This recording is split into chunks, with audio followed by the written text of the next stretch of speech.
Got it. Thank you for accepting this weird call and helping me to do my job. And the reason is I came across to see your exhibition, Brother's Keeper, right? Yes. I Also, you went to go see it? not yet because Okay, yesterday I was okay. busy, but I'm going to see this. We definitely seeing this weekend. It's very touching, and so why don't you introduce yourself with the background you have? All right. So the quick background of who I am. My name is Hans Poppe. I am a Tanzanian born. Came here when I was about 8 years old. Lived here basically my whole life. I go back and forth. In the beginning, when I was younger, I would say um, I'm Tanzanian, but Mhm. lately, I've been going back and forth enough to say that I feel Canadian. more Canadian. I feel more Canadian than I am Tanzanian, and it's not a bad thing. It's not a good thing. It's just when when you live in one place longer than the other, by default, you Mhm. associate with where you are. Um, Mhm. uh, I got it. Okay. yeah, is that a good enough intro? It's good Did enough. I miss And anything? Yeah. yes, and how would you, because I know that you're actually very successful in advertising. How did you become an artist? What, what was, Uh, so how far do you want to go on this story? So okay, I'll do the bullet points. Um, when I was about 4 years old, and the only reason I remember this is because I cross-referenced with my mom on the timelines. So I would have been around 4 years old. Um, and I remember I was sitting on like a veranda, right, like a patio, and this would have been in Tanzania. mm-hmm. And since like my whole like all kids, all my childhood, I used to play with crayons and pencils and whatever I can get my hands on. I'm constantly doodling something, and Mm. I didn't think anything of it. Even if maybe as children, once in a while, we'd have like contests on who can draw the most realistic face or whatever. And as a child, it's just like, yeah, whatever. This is what we do. Mm-hmm. But there was this one moment where I remember I was sitting on this patio and I'm looking up at one of the columns, and my auntie, she posted a picture of, and I didn't know it was hers, right? So it was this picture of a woman braiding a child's hair. Mm-hmm. And as a kid, I remember looking up at that. I was like, I know what crayons look like. I know when I draw with crayons, they have this certain texture, a certain color. Mm-hmm. Um, I know what photos look like. I didn't know what photos were, but I knew they were not man-made. That's why they were so realistic. But the way she drew these, it was in between the two, so it kind of like made me uh, look at it and stare at it. And then I remember asking my mom, I'm like, Mom, what's this? Like, what is this that I'm looking at over here? What's this about? And she's like, Oh, your auntie drew that. I'm like, my auntie? I only know one auntie, Auntie Sophie.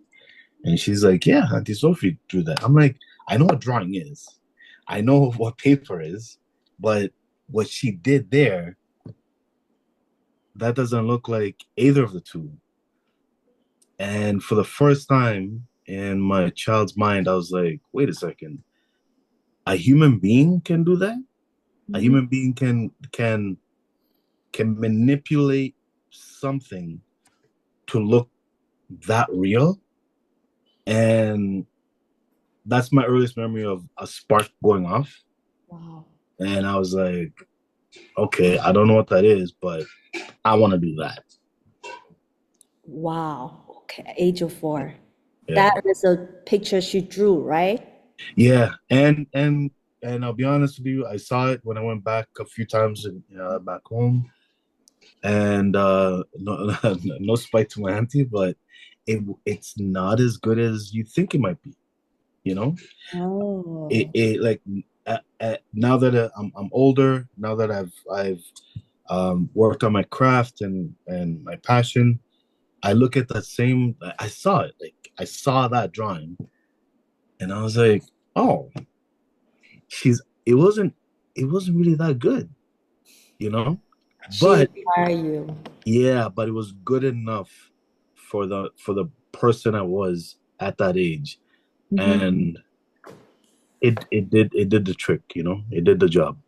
Nice. Very, very nice. But yeah, anyway, I want to say I'm also from advertising background Ah, myself. okay, Advertising account, I was an account okay, marketing strategy. So why I okay. was so interesting about you because you were in advertising, and then I see some of your design on your shop, and I Yeah, thought it's very interesting. And yeah. your painting is even more interesting. How did you be? All that being said, how did you Linda, come across my work? Linda posted on her Facebook, and I was like, Okay, "Wow, okay. I want to meet you. Wow, this is like, you're the people like the kids like pre people you capture so vividly. Like I can feel the happiness even through the Instagram photo. I was like, wow, And that came through the photos. the photo she took. Yeah. I was like, wow, I wish I have your skill, but I'm still learning. I'm You know struggling. what's interesting about that is I always say to people, it's one thing to look at these things in a photo, it's another thing to actually see them in person. So I'd be curious to hear if there's a different Okay, version. Like, I want to. yeah.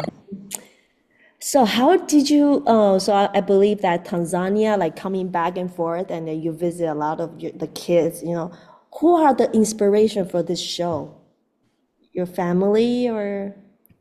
Okay, so the inspiration for the show is well, the inspiration for the show is an ongoing body of work that I decided that I was going to concentrate on many years ago. Um, and there's a longer story to that, but this particular style, I work on variations of style. Partly because yeah, in advertising or graphic design, um, Help you, right? yeah, it depends on the client, like right. It depends on the brand. It depends on the vibe. So it always changes, and I think most artists always change their style anyway. Like you Right. draw with crayons one day, you draw with I don't know markers another day, maybe watercolors another day, acrylics, whatever. You know, you play, and hopefully um, that's the goal. But with this one, it was after taking a few classes, and I realized that if you want to be considered a real artist, you Mm. have to narrow down your your style and your subject matter. And I think all that is just based on you're proving consistency and you have a story to tell, or I don't know. But with this particular style, by the time it comes to the show, it just so happens that I got my studio back 2 years ago, and I've been practicing it, but not as much. And about 3 months ago, I want to say, this particular gallery reached out to me, and uh, they were willing to offer the space for this month. All I had to do is just show up, and then they're gonna take their cut. I was like, you know what, that's fine. But the thing that really drove it home for me was I have to put together a body of work that is brand new for this show. Oh, so you So put out everything within 3 months? Like, yeah, yeah.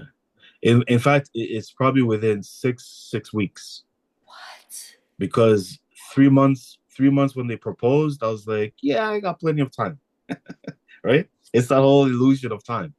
I got plenty of time, and then I realized, wait, I got 2 months left, and then life, right? Like I also have a full time job, right?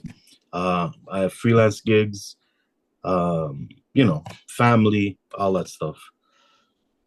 So there's always a reason why you can't go to the studio today. There's always a reason why, and I don't know where your studio is, but mine is 30 minutes away. So I gotta drive. I gotta like, right? Oh, wow. So you basically you lived there in the for 6 weeks. Did you do that? Yeah. Well, so yeah. So once I realized like and I've been doing this a long time, so I realized like one of my pieces might take up to a month to finish, just one, right? Because I work with oils, Mm. and in those oils, I don't know if you know you're familiar with these, but they take I at know least they take 4 days, 5 days or just to even a dry. week. Yeah, even a week. Yeah, if you're lucky, right? So, and I work with a lot of so the saving grace for my technique is I work with a lot of thin layers Hmm. built up. So a very thin layer of, let's say, Did you use solvent?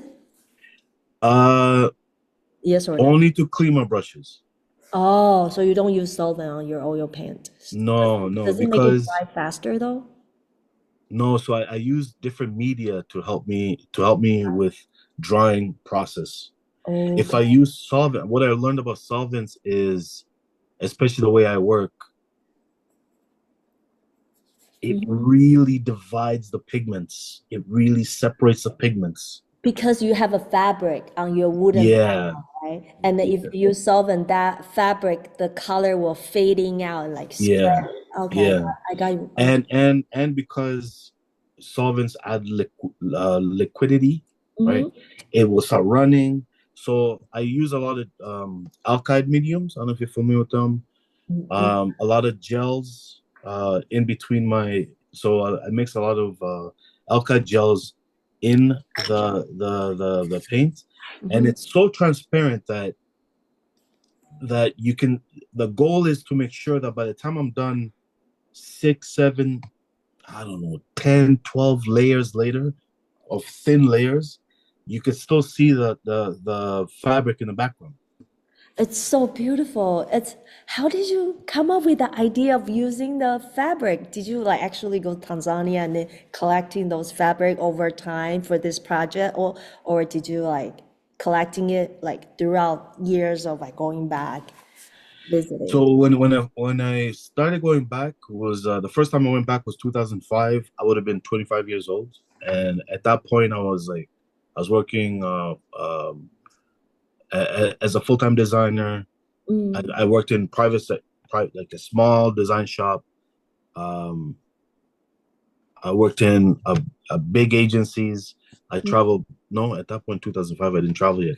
So when I went back, it was the first time I left the country, and it did not click until. So the first time I was 2005. I was there for a year and a half. I mhm. worked there at a job. They gave me a car, at a house. It was a good Wow. life. I was even thinking of like moving there, Huh? but things got Great. mixed up because my daughter was about to come. Uh, my Sana's mother, my daughter, she was pregnant. It came down to where do you want to raise our daughter, right? But but to go back on the fabric thing, it was when I went back and I realized everybody there wears these specific fabrics when they're going to like a wedding, maybe like any milestone moment or Mhm. anything that is like really important. So weddings, funeral, maybe you would gift this fabric to somebody who just gave birth, for example, or it's their So it's a birthday. formal It's fabric, a like formal fabric. formal fabric, just like Yeah, Japanese kimono, that kind of yeah, okay, expensive, really nice fabric. yeah. It's Oh, like the high end, and even for the locals, they can afford it, but it's expensive, right? Like wow. they can definitely afford it, but depending on where you are on the pay structure, even for like the local village woman who wants to buy this, when they buy this fabric, it's the fabric for the rest of their lives. It's the thing. Okay, so it's a tradition having those special Yeah, fabric for yeah, their life, at yeah, least one fabric for their yeah, life. yeah, Oh, so they make all the kind of dresses, formal dress from yeah, that specific fabric. yeah, yeah. Will they change to other fabric or no? Of course, yeah, yeah, yeah. I mean, like you collect them. So the other thing is like over here would be equivalent to like collecting dresses or something, like over there those fabrics they wrap them around their waist, they would wrap them around their shoulders, and maybe if they have anything left over, it'd be something over their heads.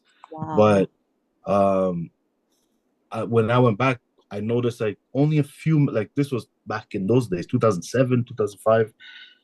Men would have them, but they would have them as shirts. And I think if you saw me online, those are the shirts that I eventually I decided saw that, that. yeah, yeah. I So saw I that. converted a lot of those fabrics into those shirts. For women, they'll convert them into dresses, tops, very specific, and they are considered the most precious, right? There's another type of fabric where women will wear when they're doing. It would be equivalent to us for like maybe it'd be like jeans and a t-shirt, right? These are Mhm. the kinds of fabrics that you would wear when you're doing chores, house chores, or day-to-day farming or whatever, like basic stuff. Which is, now that I'm talking out loud, I think I'm gonna do a series just on those pieces. You should. And Yeah, do you still have those fabric? Like how many do you have?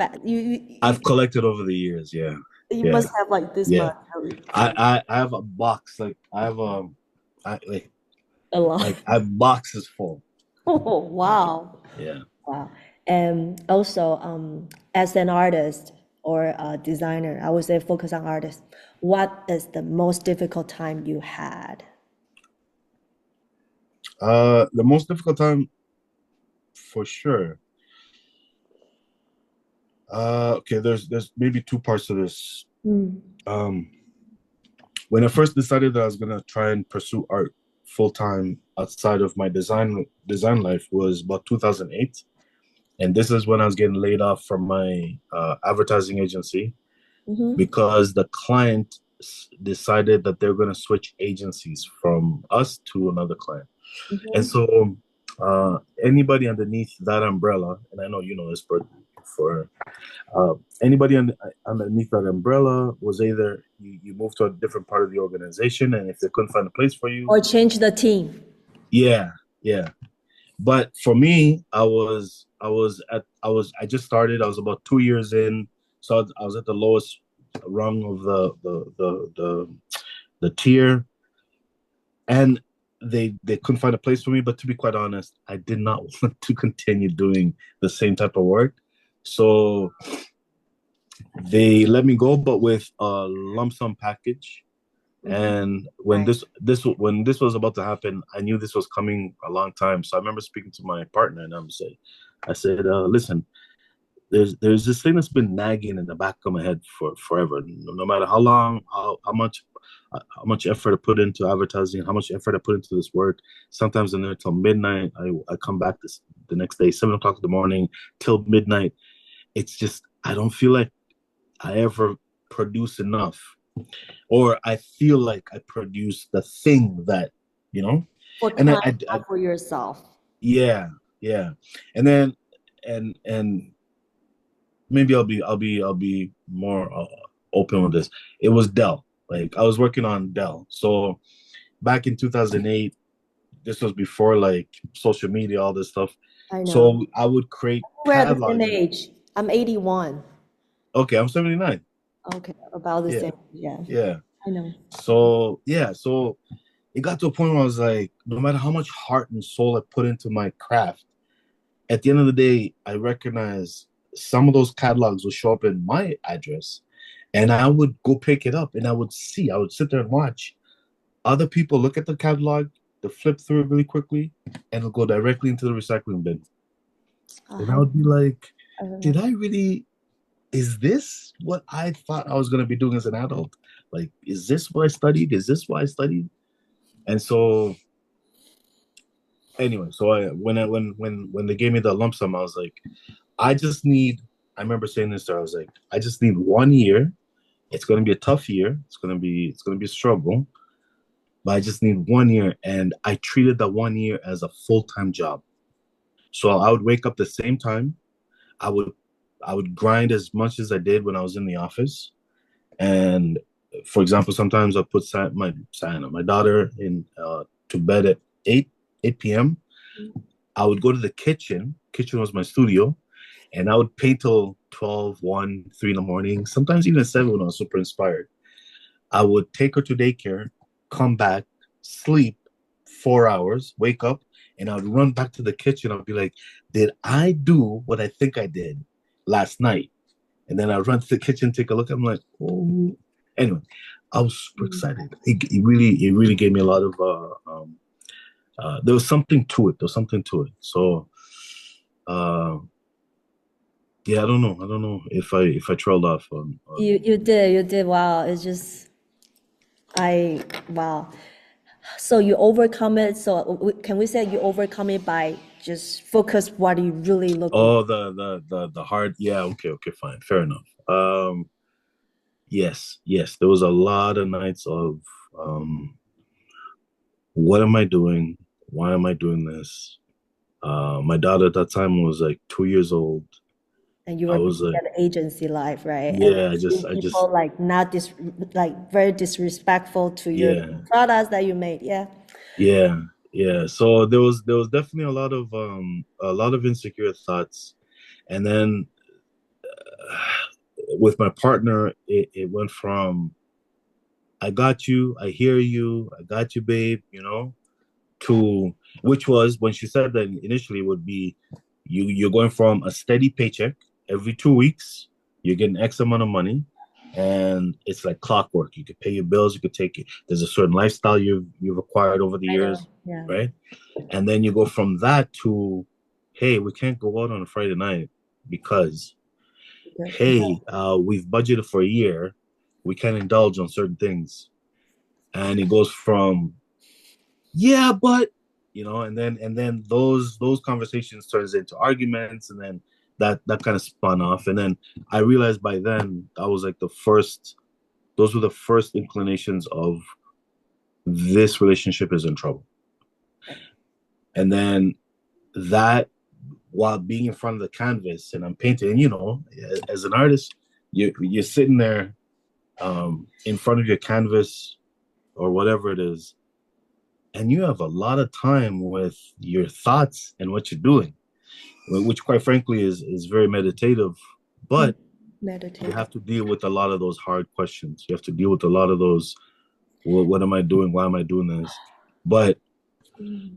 but for me, I made up my mind, and I've always been like this. So once I make up my mind on something, I'm gonna see I'm gonna see the end of it, no Mhm. matter what. And then from there, even if I fail, that's fine. But it won't be because I did not try. Very, I see. So can I ask you like how many years of artist in 2008? So you've been artist for 17 years, artist slash designer, design your own product. Designer started 2000. I graduated 2002 from Humber College in Oh, for design, and this. then art. Um, I will say when I first said I'm gonna pursue this harder was 2008. So you've been selling the paintings, right? Do you, Yeah, I saw. Yeah, is it difficult? Like, yeah. last thing I want to ask you, your advice for young artists who is about to start a journey, like very young, still in college, and it has all the passions about being artist. Um,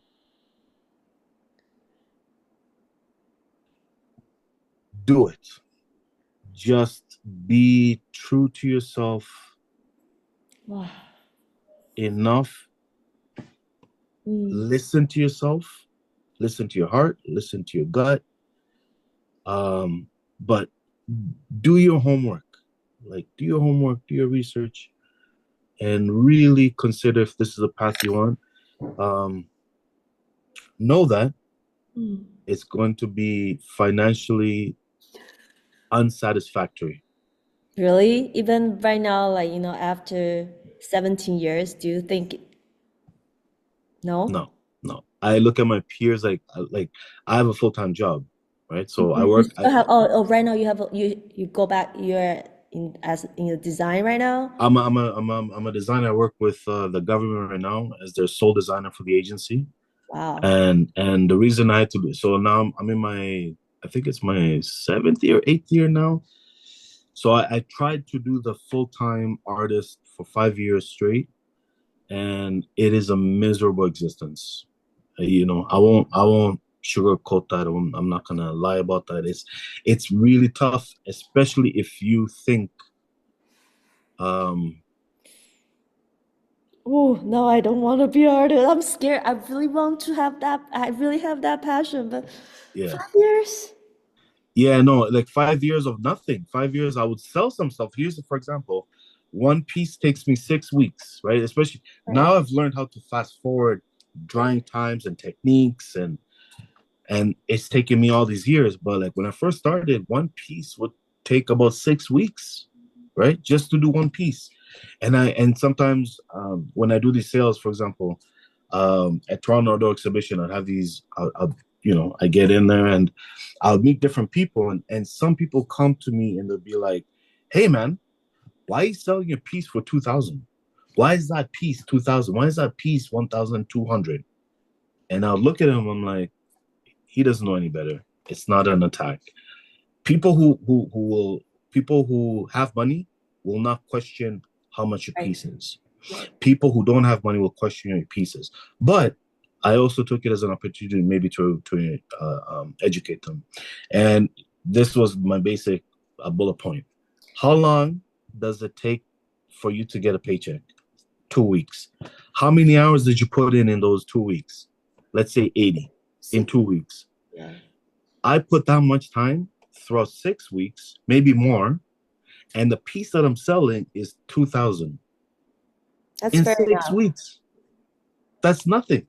It's you know what I mean? Like, if your paycheck is every 2 weeks about 2,000, and my potential, and that's the other catch is you're not guaranteed a sale. Oh, thank you. Wow, wow.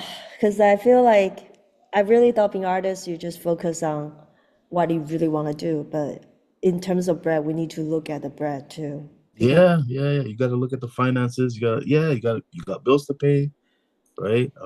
So if you have a full-time gig, that will offset those pressures, and then you can concentrate on the thing that you really want to do, right? And the thing that you really want to create, and potentially, right? Okay, on a more philosophical note, you want to create the thing that you want to create, right?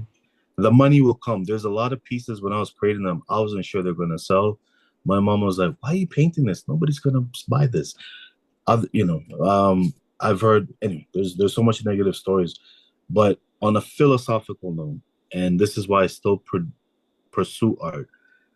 There is something about art that is beyond the conceivable. mm, There's this book I was listening to, and one of the thoughts was, um, I'll try and do it justice. Creativity is an entity I'm done. as real as me and you, Mm-hmm. but needs me and you to Mm-hmm. create it. Mm-hmm. Creativity. Let me write it. Hold on. Creativity. One last Yeah. time. Last time. Creativity is an entity. Uh-huh. It is alive like me and you, but it needs me or you to create and make it a tangible thing that you and I can now see and our peers can now see. But it taps into us in a Mm-hmm. way that it doesn't tap into anybody else. And it tries everybody. It tries me, tries you, tries everybody. But only certain artists who are in tune with themselves, like a radio signal, like a Wi-Fi signal, are able to tap into what the Yeah. muse is trying to say. Got it. I hope I. Thank you. Are you gonna? I think Zoom is not giving me any more time. But I have a question. Are you gonna be in the exhibition, like closing reception? When is the closing reception? You're gonna be there? Closing is the 24th. Well, now that you're saying that, I will maybe I'll make an effort to be there, but I will be there. I'll try and be there every weekend. You It's a little sure? bit hard. What time? What time though? Like, I mean, if you go, you let me know, because I want. So I'll be there this weekend, for example, on Saturday between 12 and 3, Okay. But I got my friends who are coming over, so they want to do the same thing. We're gonna hang out for a bit, and then we're gonna go for lunch. I'm gonna be there on Sunday as well, but they're only open for like an hour, I think, because it's a church. Yeah. So again, it'll be the same thing. But I'll be there. I'll try and be there next weekend as well. Um, It's okay. You go I'll lunch, be, then maybe I'll see you. I see you. I'll try to be there by 12. But you're gonna go lunch right at 12, right? it'll probably be after. And this is the thing. Like my friends realize that I may run into the likes of you and whoever else shows up because not everybody could make the initial opening day. Okay, okay. I'll try because my baby girl has a party, but I will try. Anyway, I just want to drop off the bottles that I bought, especially bought for you. I think it's really you have to see that. I really, really, really thank you. There's still a lot I want to talk, but Zoom is telling me to stop it because I was We can start like, again if you want. We can turn it off and start again. really? Can I? Yeah, yeah. No, I got time. I mean, it's Oh, Thursday evening. I still got 8 minutes. Yeah, yeah. Um, Okay. yeah. I don't know. How did you go through that 5 years? I mean, it's so difficult that those Yeah, it those was. things, it really, I feel like it hurts self-esteem. Like, Yeah. work so hard. And by the way, I want to ask you, like, how many outdoor, so you say you went to Toronto Outdoor Art Fair. I got accepted 3 years, I want to say 3 years in a row, or 3 years for sure. How did you find out that work out for you? It was the best thing that could have ever happened to me. So you, So the first year, okay, I'll go backwards a couple of years. The first time I applied, and I think back in those days they were taking 10 different images. Mhm. I I was working with so many different media. I was working with print. I was working with abstracts and blah blah blah. And then I had five of the pieces that you recognize now, Mhm. and I sent it to them. I got denied, but luckily, I had a fellow artist. So in the space that we're sharing a space. He told me how to apply for the next time around. And basically what he said was, you got denied. And he's like, let me take a look at what you sent. He's like, you got denied because you're not consistent. The pieces that you sent in are not consistent. They need to see a consistent set of pieces to know that you did not luck out on a style. Mm. So when you say that this is my style, then you have to prove that that's who you really are. That like you can do that over and over and over, not just like you got lucky or you got inspired for You like two want to months. send a, like, consistency, like, for Consistent. the 10 of them similar, Yeah, similar yeah, like technique that you. yeah, yeah. So the following year, so when I didn't get accepted that year, it really bothered me. It really hurt me, right? So the following year, I just dedicated to producing a particular style. And again, I treated that year like a full time job. Um, yeah, finances were a struggle. I'm watching my friends going on vacation, but getting their houses, mortgages, getting married, all those things. I'm still struggling in the studio, but it was one of those things that I felt to my bones that they needed to do. And then when I first got I finally got accepted the first year, celebrated in my own little world, really super excited. And it's a 3 day event. And when I first was putting together my own first release the show, that's when the world was seeing for the first time my style. And the feedback I got was so enormous. It was so positive. Like some people obviously would walk by, don't even notice it. Some people would have conversations with me for 15 minutes, And it was one of these, and I said this to your friend Linda, but it was this piece here. I don't know if you can see it. Yeah. Um, this piece here is a painting of here, I'll send it to you. Screenshot. Take a picture. Yeah. Yeah, I got it. Okay, yes. Um, it was at the back of my tent, and it was, I want to say Chinese woman, but my sister always like, you don't know if you're Chinese. So anyway, I was also she was an older Chinese woman. She was on her cane. She's walking really slow, and then she had I think it might have been her daughter. She slows down. She stops. She looks at me. She's like, and her daughter's like, she's asking, "Did you paint that?" And I'm like, "Yeah." She's like, "You painted that?" I'm like, "Yeah." She's like, "It reminds me of my mother." And in my head, I was like, it blew my mind because I was thinking that is an African woman, but an Asian woman looks at the same piece and sees her mother.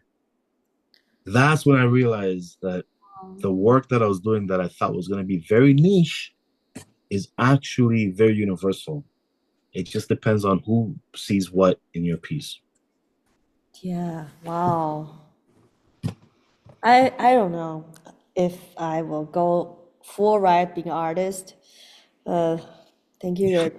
It's a lot to digest as like artist student. Like I've been doing acrylic painting, but just for fun. But Mm, mm. now, I'm absorbing your inform. It's gonna takes time to absorb. Yeah. You have a full-time gig, right? You work? No, I don't. I don't. I'm a full-time mom, so my husband provide the bread, so I don't need to take care about the bread. It just, I don't know. It's just I need more confidence. I really hope to see you outside. I really need more confidence. So that okay, so you will have to define what confidence is for you, but ultimately it just comes down to your work ethic, right? What do you mean work ethic? So long as you keep producing, so long as you keep showing up in front of your canvas, so long as you keep showing up in, I don't know, you said acrylics, Mm, whatever it is that you do, as long as you keep showing up, whether you're sad, happy, it's a rainy day, it's a sunny day, you're broke, or your kids are frustrating you, you just keep showing up and you keep pouring out what you want to show the world. The rest will take care of itself. I hope so. I don't see you're so good at figures. I mean, you can capture one by one. It's one aspect of my work, right? Like I don't know what kind of work do you do? Like what's your thing? Oh, I'll show you. I'll show you. It's on my. I'll show you right Mm. Instagram right now. Don't laugh, okay? Don't laugh, okay? Please don't laugh, okay? Give me some credit, please. And the bunnies is what I painted. I like something cute. I just like something cute. Oh, I did. I used to do a lot of watercolor, but I Okay. never put a lot of. I don't put So water. you have something there. Those are amazing. Really? Those are amazing. Those are considered abstract, right? Yeah, I want to go into abstract, just subconsciously, unconscious mind to Yeah, want something. That's what yeah, I want to. yeah. And it's also the scariest part because only you know what you put in there. Somebody else will take a look at your piece and they may or may not understand it. They may or may not get it. So Okay. you have to be secure in yourself to know that once you put it down and you've released it to the universe, it's no longer yours. I It's got it. no longer yours. Whoa, that's powerful. Yeah. So don't attach yourself to it. You have to let it go and move on to the next thing. Whatever people say about that piece, it's them talking about what they see in that piece. It's not about you. It's not a reflection of you. Okay. And then you have to move on to the next one because the world needs this. The world needs to see this. Like if you look at the political climate right now, you look at how things are going. It's negative, negative, negative, negative, negative.